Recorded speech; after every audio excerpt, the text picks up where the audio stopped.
Hi, എല്ലാവർക്കും എൻ്റെ YouTube ചാനലിലേക്ക് സ്വാഗതം. ഈ ചാനൽ നിങ്ങൾ സബ്സ്ക്രൈബ് ചെയ്തിട്ടില്ലെങ്കിൽ തീർച്ചയായിട്ടും സബ്സ്ക്രൈബ് ചെയ്യുക. അപ്പോൾ നമ്മുടെ SSLC പരീക്ഷ 2024-2025 SSLC exams 10th level exams start ആവുകയാണ് മാർച്ചിൽ.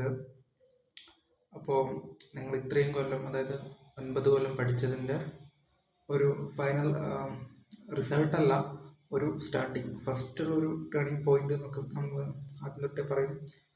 ആ ഒരു അവസ്ഥയിലോട്ട് വന്നിരിക്കുകയാണ്. അതായത് SSLC എക്സാം സ്റ്റാർട്ടാവുകയാണ് മാർച്ചിൽ. നമുക്ക് ടൈം ടേബിൾ കാര്യങ്ങളൊക്കെ ഓൾറെഡി കിട്ടിയിട്ടുണ്ടായിരിക്കും. അപ്പോൾ ഇനി നമ്മൾ ശ്രദ്ധിക്കേണ്ടതെന്ന് വെച്ചാൽ, ഈ SSLC എക്സാം നമുക്ക് SSLCൻ്റെ മാർക്ക് നമുക്ക് ബേസ് ചെയ്ത് മുന്നോട്ടേക്ക് പോകുന്നത് രണ്ട് കാര്യങ്ങളിലാണ്. ഒന്ന്, നമ്മുടെ ഹയർ സ്റ്റഡീസ്, അതായത് നമ്മുടെ +1 നമുക്ക് സയൻസ് ആണോ, കൊമേഴ്സ് ആണോ, ഹ്യൂമാനിറ്റീസ് ആണോ, ഏത് കോഴ്സാണോ നിങ്ങൾക്ക് വേണ്ടത് അതിലേക്ക്. പിന്നെ അതിന് നിങ്ങൾക്ക് സയൻസ് ആണ് വേണ്ടതെങ്കിൽ തീർച്ചയായിട്ടും നല്ലൊരു SSLCക്ക് ഇപ്പോഴും നമുക്ക് കേൾക്കുന്നുണ്ടാവും സ്കൂൾ കിട്ടാനൊക്കെ പാടാനൊക്കെ. അതുപോലെ തന്നെ ഒരു ഫുൾ A+ തന്നെ വേണ്ട വരും. ഫുൾ A+ കിട്ടിയിട്ടും കിട്ടാത്ത റെയർ കാര്യങ്ങളുണ്ട്. അതൊക്കെ ആ ഒരു ടൈമിൽ വരുന്ന കുട്ടികളുടെ എണ്ണം സംബന്ധിച്ചിരിക്കും, മറ്റ് റിസർവേഷൻ കാര്യങ്ങളൊക്കെ സംബന്ധിച്ചിരിക്കും. അപ്പോൾ നമ്മൾ പറഞ്ഞു വരുന്നത്, 10th ക്ലാസ്സിൻ്റെ മാർക്ക് നമുക്ക് ഒന്ന് പോസ്റ്റ് ഓഫീസിനും, ഒന്ന് നിങ്ങളുടെ ഹയർ സ്റ്റഡീസിനും, പിന്നെ ഡിപ്ലോമയ്ക്കും, ഈ 3 മെയിനായിട്ട് നോക്കുക. പിന്നെ ചില കോമ്പറ്റീവ് എക്സാമിനൊക്കെയാണ് നിങ്ങളുടെ മാർക്ക് നോക്കുക. അപ്പോൾ നമ്മൾ പറഞ്ഞു വരുന്നത്, നിങ്ങൾക്ക് ഇനി എങ്ങനെ കുറഞ്ഞ സമയം കൊണ്ട് എങ്ങനെ കുറച്ചുകൂടെ ബെറ്ററായിട്ട് സ്കോർ ചെയ്യാൻ എന്നുള്ളതാണ്. ഞാൻ 2017 SSLC പാസ്സായതാണ്. അപ്പോൾ SSLC ഇനി നിങ്ങൾക്ക് എല്ലാ കാര്യങ്ങളും പഠിച്ചെടുക്കാനുള്ള ടൈം ഉണ്ടാവില്ല, കാരണം 2 ആഴ്ചയൊക്കെ ഉണ്ടാവുള്ളൂ. ഇപ്പോൾ സോഷ്യൽ സയൻസ് നമുക്ക് സബ്ജക്റ്റ് നോക്കുകയാണെങ്കിൽ, ലാംഗ്വേജ് വെച്ച് കഴിഞ്ഞാൽ നിങ്ങൾക്ക് മെയിനായിട്ട് കുറച്ചൊരു ബുദ്ധിമുട്ടുള്ള ഒരു സബ്ജക്റ്റ് എന്ന് പറഞ്ഞാൽ മാത്സ്, കെമിസ്ട്രി, ഇതൊക്കെ കുറച്ചൊരു ബുദ്ധിമുട്ടുള്ളൂ. ബാക്കിയുള്ള 10th ലെവലിൽ ഫിസിക്സ് ഒക്കെ എളുപ്പമാണ്, ഫിസിക്സ് ബയോളജി ഒക്കെ എളുപ്പമാണ്. പിന്നെ IT എന്ന് പറയുന്നത് നമ്മൾ ജസ്റ്റ് ഒന്ന് ശ്രദ്ധിച്ചു കഴിഞ്ഞാൽ എന്തായാലും A+ കിട്ടുന്ന സബ്ജക്റ്റാണ്. ലാംഗ്വേജ് എന്തായാലും പറയണ്ട, ലാംഗ്വേജ് മലയാളമൊക്കെ ആണെങ്കിൽ നിങ്ങൾക്ക് എന്തായാലും എഴുതിയെടുക്കാൻ പറ്റും, A+ തന്നെ എഴുതാൻ പറ്റും. അപ്പം നിങ്ങൾ ഇപ്പോൾ സോഷ്യൽ ഒക്കെ ആണെങ്കിൽ ഞാൻ ചെയ്തിട്ടുള്ള കുറച്ച് കാര്യങ്ങൾ ഞാൻ ഈ വീഡിയോ പറയാൻ ഉദ്ദേശിക്കുന്നത്. അതായത് പോയിന്റ് വൈസ് എഴുതാൻ നോക്കുക. ഒരു കാര്യം പഠിക്കുമ്പോൾ വാരി വലിച്ച് എഴുതാണ്ട് പോയിന്റ് വൈസ് നിങ്ങൾ എഴുതുക.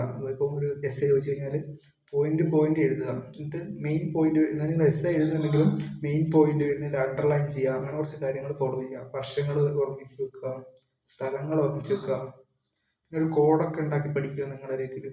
ഇനി നിങ്ങൾക്ക് ഇമ്പോർട്ടൻ്റ് ആയിട്ടുള്ള ക്വസ്റ്റ്യൻസ് മാത്രം പഠിച്ച് എടുക്കാനുള്ള ടൈമേ ഉള്ളൂ. കൂടുതലും ഇമ്പോർട്ടൻസ്, അതായത് ലാസ്റ്റ് ഇയറിലെ എക്സാമിൻ്റെ ക്വസ്റ്റ്യൻ പേപ്പറൊക്കെ വെച്ചിട്ട് കൂടുതൽ ഇമ്പോർട്ടൻസ് വരുന്ന ഭാഗങ്ങളിൽ കൂടുതൽ സമയം കണ്ടെത്തി പഠിച്ച് ബാക്കിയുള്ള ക്വസ്റ്റ്യൻസ് ജസ്റ്റ് ഒന്ന് ചോദിച്ചാൽ എഴുതാൻ അങ്ങനെ ഒരു ടൈമേ ഉള്ളൂ. കാരണം February 16 സംതിങ് ആയിപ്പോൾ. ഇനിയിപ്പോൾ മാർച്ചിൽ എപ്പോഴാണെന്ന് ടൈം ടേബിൾ നോക്കിയിട്ടില്ല. അതിൽ മാർച്ചിൽ നിങ്ങൾക്ക് എക്സാം വരും.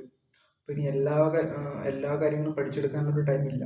നിങ്ങൾ ഇമ്പോർട്ടൻ്റ് ക്വസ്റ്റ്യൻസ് ജസ്റ്റ് പുതുതായിട്ട് പഠിക്കണമെന്നുണ്ടെങ്കിൽ തന്നെ ഇമ്പോർട്ടൻ്റ് ക്വസ്റ്റ്യൻ മാത്രം ഫോക്കസ് ചെയ്യുക. പിന്നെ മുന്നേ പഠിച്ചിട്ടുള്ള കാര്യങ്ങൾ റിവൈസ് ചെയ്യാനും മാത്രമുള്ള ഒരു ടൈം മാത്രമേ ഉള്ളൂ.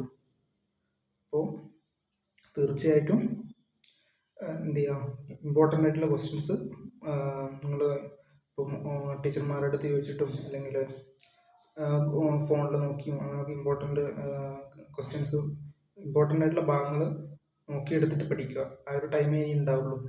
ഫുള്ളായിട്ട് പഠിച്ചെടുക്കാനുള്ളൊരു ടൈം ഇനി ഉണ്ടാവില്ല. ഇപ്പോൾ സോഷ്യലൊക്കെ വരുവാണെങ്കിൽ അത്യാവശ്യം ചാപ്റ്റർ വരുന്നുണ്ട്. ഞാനൊക്കെ പഠിക്കുമ്പോൾ എത്രയാണ് ജോഗ്രഫിയും മറ്റേ ഹിസ്റ്ററിയും കൂടെ ഒരു 10-20 അടുത്ത് വരുന്നത് എനിക്ക് തോന്നുന്നുണ്ട്. അപ്പോൾ അത് കുറച്ചുണ്ട്. അപ്പോൾ നിങ്ങൾ ഇമ്പോർട്ടൻ്റ് ആയിട്ടുള്ള കാര്യങ്ങൾ മാത്രം പഠിച്ചെടുക്കാനുള്ള ഒരു ടൈമേ ഇനിയുള്ളൂ. പിന്നെ ശ്രദ്ധിക്കേണ്ട കാര്യങ്ങൾ, എക്സാം എഴുതുമ്പോൾ സമയമൊക്കെ വാച്ചൊക്കെ എടുത്തിട്ട് പോവാം. എക്സാമുകളിൽ വാച്ച് അലൗഡ് ആണെന്നാണ് എനിക്ക് തോന്നുന്നത്. ഞാനൊക്കെ പഠിക്കുമ്പോൾ അലൗഡ് ആണ്. സ്മാർട്ട് വാച്ച് അല്ലാതെ നോർമൽ നമ്മുടെ സൂചി വരുന്ന ടൈപ്പ് ഉണ്ടല്ലോ, അനലോഗ്, ആ ഒരു ടൈപ്പ് എടുത്തിട്ട് പോകാൻ ശ്രദ്ധിക്കുക. സ്മാർട്ട് വാച്ച്, കാൽക്കുലേറ്റർ ഒന്നും അലൗഡ് ആയിരിക്കില്ല. പിന്നെ IT നിങ്ങൾ ജസ്റ്റ് ഒന്ന് ശ്രദ്ധിച്ച് കഴിഞ്ഞാൽ സ്കോർ ചെയ്യുന്ന സംഭവമാണ്. ഒരു ടെൻഷൻ ഇല്ലാണ്ട് കൂളായിട്ട് ഞാൻ പഠിക്കുമ്പോൾ ജിയോജിബ്ര ഒക്കെ ഉണ്ടായിരുന്നു.